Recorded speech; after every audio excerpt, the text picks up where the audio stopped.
ಈಗ ಕೊಬ್ಬರಿಯನ್ನು ಒಂದು ಅರ್ಧ ಚಿಪ್ಪಷ್ಟು ನಾನು ತುರಿದು ಇಟ್ಕೊಂತಾ ಇದ್ದೀನಿ. ಇಲ್ಲಿ ಕರಿಬೇವು ಅನ್ನಕ್ಕೆ ಸ್ವಲ್ಪ ಕರಿಬೇವು ತಗೊಂಡಿದ್ದೀನಿ. ಈಗಾಗಲೇ ತೊಳೆದು ಇಟ್ಕೊಂಡಿದ್ದೀನಿ. ಒಂದು ಪುಟಾಣಿ ತಗೊಂಡಿದ್ದೀನಿ.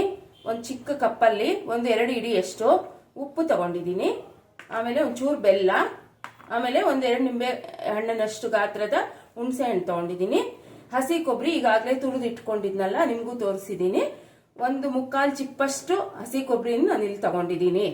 ಇಷ್ಟು ಕರಿಬೇವಿನ ಅನ್ನಕ್ಕೆ ಬೇಕಾಗಿರುವಂತ ಒಂದು ಇಂಗ್ರೀಡಿಯೆಂಟ್ಸ್.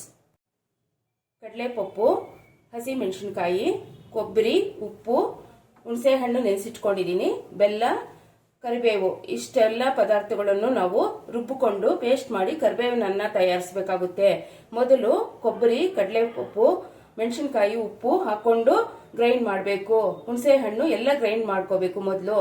ಕೊನೆಯಲ್ಲಿ ಕರಿಬೇವು ಹಾಕೊಂಡು ನೀರು ಹದವಾಗಿ ನೋಡ್ಕೊಂಡು ಎಷ್ಟು ಬೇಕೋ ಅಷ್ಟು ನೀರನ್ನು ಹಾಕೊಂಡು ನಾವು ಅದನ್ನ ಪೇಸ್ಟ್ ಮಾಡ್ಕೋಬೇಕು. ಗಟ್ಟಿಯಾಗಿ ಚಟ್ನಿ ಟೈಪ್ ಮಾಡ್ಕೋಬೇಕಷ್ಟೇ. ಆವಾಗಲೇ ತೋರಿಸಿದಂತ ಎಲ್ಲಾ ಪದಾರ್ಥಗಳನ್ನು ಇವಾಗ ನುಣ್ಣಗೆ ರುಬ್ಕೊಂಡಿದ್ದೀನಿ ಮಿಕ್ಸಿಯಲ್ಲಿ.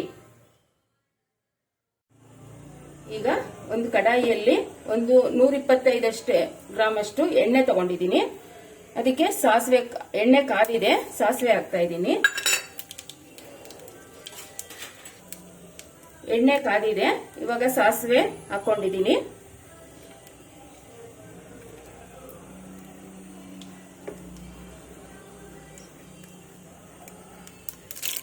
ಈಗ ಎಣ್ಣೆ ಕಾದಿದೆ. ಇವಾಗ ಉದ್ದಿನಬೇಳೆ, ಕಡಲೆಬೇಳೆ ಎರಡನ್ನು ಹಾಕೊಳ್ಳೋಣ.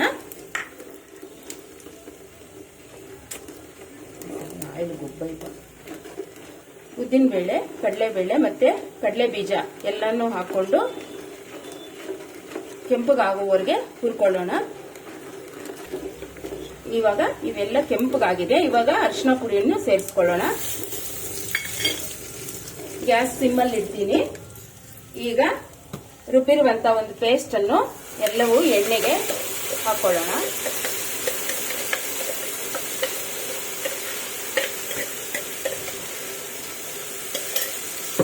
ಇವಾಗ ಒಂದು ಸಣ್ಣ ಮಂದ ಉರಿಯಲ್ಲಿ ಇದನ್ನೆಲ್ಲವನ್ನು ಚೆನ್ನಾಗಿ ಕೈ ಆಡಿಸೋಣ.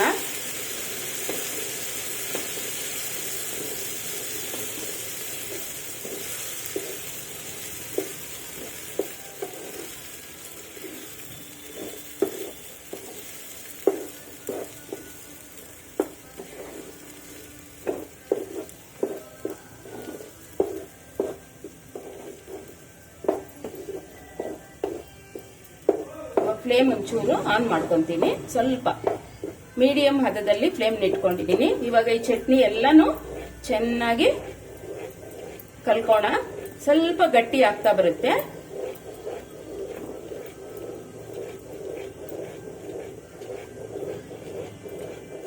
ಒಂದು 8-10 ನಿಮಿಷ ಇದನ್ನು ಚೆನ್ನಾಗಿ ಸಣ್ಣ ಉರಿಯಲ್ಲಿ ಬೇಯಿಸೋಣ.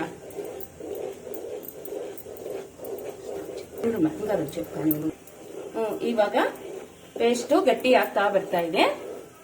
ಇನ್ನ ಒಂಚೂರು ಗಟ್ಟಿ ಆಗ್ಲಿ. ಸ್ವಲ್ಪ ದಿವಸ ಇರುತ್ತೆ ಫ್ರಿಜ್ ಅಲ್ಲಿ ಇಟ್ಕೊಂಡ್ರೆ. ನಾನು ಇವಾಗ ಮಾಡಿರುವಂತ ಪೇಸ್ಟ್ ಒಂದು 1/2 kg ರೈಸ್ಗೆ ಆಗುವಷ್ಟು ಮಾಡಿದ್ದೀನಿ.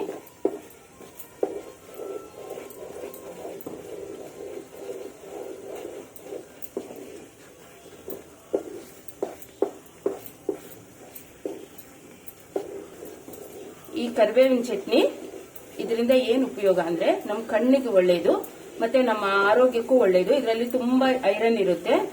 ಅದಕ್ಕೋಸ್ಕರ ಹೀಟು ಆಗದಿರ ನಾನು ಇಲ್ಲಿ ಹಸಿ ಕೊಬ್ಬರಿಯನ್ನು ಯೂಸ್ ಮಾಡ್ಕೊಂಡಿದ್ದೀನಿ. ತುಂಬಾ ಒಳ್ಳೇದಿದು ಹೆಲ್ತ್ಗೆ. ಹೆಣ್ಮಕ್ಳಿಗಂತೂ ಇದಿದ್ದು ನಿಶಕ್ತಿ ಎಲ್ಲ ಹೋಗ್ಲಾಡ್ಸುತ್ತೆ. ಎಲುಬುಗಳು ಗಟ್ಟಿಯಾಗುತ್ತೆ ಐರನ್ ಇಂದ. ತುಂಬಾ ಒಳ್ಳೆಯದು. ನಿಮ್ಗೆ ಇಷ್ಟ ಆದ್ರೆ ಒಂದು ಲೈಕ್ ಕೊಡಿ ಸ್ನೇಹಿತರೆ. ಈಗ ಎಣ್ಣೆ ಎಲ್ಲ ಬಿಟ್ಕೊಂಡಿದೆ. ಪೇಸ್ಟ್ ರೆಡಿ ಆಗಿದೆ. ಸುತ್ತು ಎಲ್ಲ ಎಣ್ಣೆ ಬರ್ತಾ ಇದೆ. ಈಗ ಪೇಸ್ಟ್ ರೆಡಿ ಆಗಿದೆ. ಇದನ್ನು ನಾವು ಎಷ್ಟು ಬೇಕೋ ಅಷ್ಟು ಅನ್ನಕ್ಕೆ ಕಲ್ಸ್ಕೋಬಹುದು. ನಾನು ಇಲ್ಲಿ ಸ್ವಲ್ಪ ಉಪ್ಪು ಕಡಿಮೆ ಯೂಸ್ ಮಾಡಿದ್ದೀನಿ.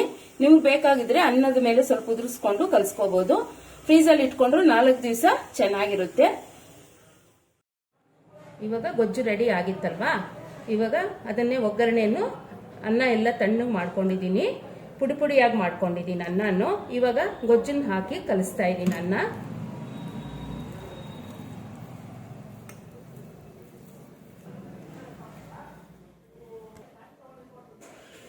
ಇವಾಗ ಅನ್ನ ಗೊಜ್ಜು ಹಾಕೊಂಡು ನೀಟಾಗಿ ಕಲಸಿದ್ದೀನಿ. ಕೈಯಿಂದ ಕಲಸಿದ್ರೆ ಚೆನ್ನಾಗಿ ಮಿಕ್ಸ್ ಆಗುತ್ತೆ, ಅದಕ್ಕೋಸ್ಕರ ನಾನು ಕೈಯಿಂದಾನೇ ಕಲಸಿದ್ದೀನಿ. ನಿಮಗೆ ಈ ಅನ್ನದ ರೆಸಿಪಿ ಇಷ್ಟ ಆದರೆ ಒಂದು ಲೈಕ್ ಕೊಟ್ಟು ಸಬ್ಸ್ಕ್ರೈಬ್ ಆಗಿ.